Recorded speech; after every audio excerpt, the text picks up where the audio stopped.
Good afternoon, book lovers of the internet. Welcome or welcome back to my channel. I am Book Nerd 822, and in this video, I am going to be reviewing yet another story from The Adventures of Sherlock Holmes by Arthur Conan Doyle. This one is called The Man with the Twisted Lip, and I rated it a 4 out of 5 stars. This was definitely one of my favorites in the collection so far. Um, and considering how such important pieces of jewelry have been stolen from the Louvre in Paris recently, reading about Holmes and even this guy over here, Arsène Lupin, has certainly been more intriguing than ever. And I am midway through this one, Gentleman Burglar it's by Maurice Leblanc, by the way, so expect a review within the next couple of days. It's pretty funny what's been going on in Paris recently. But yeah, this one is called The Man with the Twisted Lip, and I must admit that I was confused towards the beginning since Watson started the story off by mentioning a few characters which did not serve much of a purpose, but for the fact that they convinced him to go to an opium house where he meets with Sherlock, and that is where the story takes off from, but they are never really mentioned again.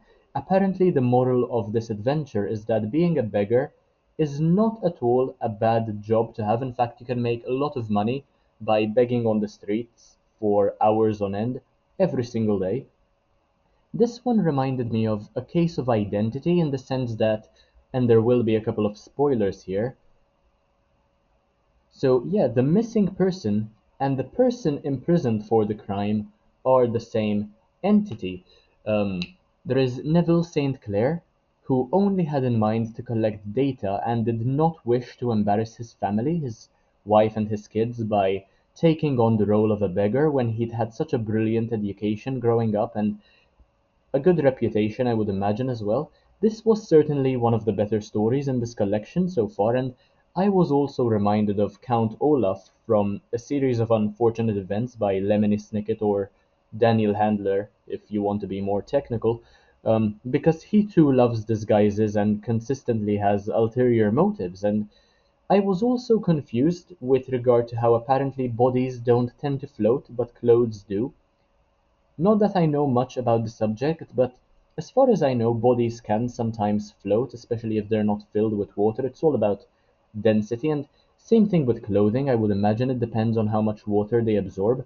Um, that wasn't entirely um, factual, I would imagine, but do correct me in the comment section. And St. Clair tried very hard not to lose any aura, and his disguise was fantastic, as well as how he hid his research from his wife, apparently. I mean, his data collection went very well, and he was also making lots of money, and I totally understand why she'd be concerned.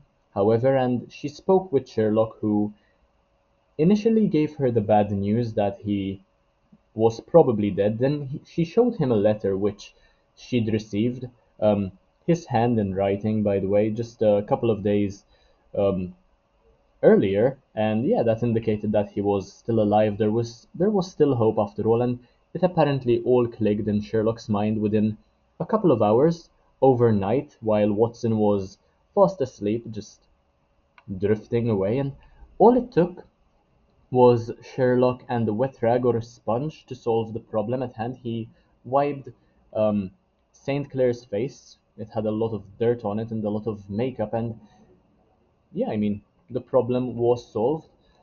Just to give you some further context, the guy who begs this different version to St. Clair, he is called Hugh, as far as I know. So yeah, he is called Hugh Boone, and then on his better days he goes um, by the name of Neville St. Clair. They are the same person.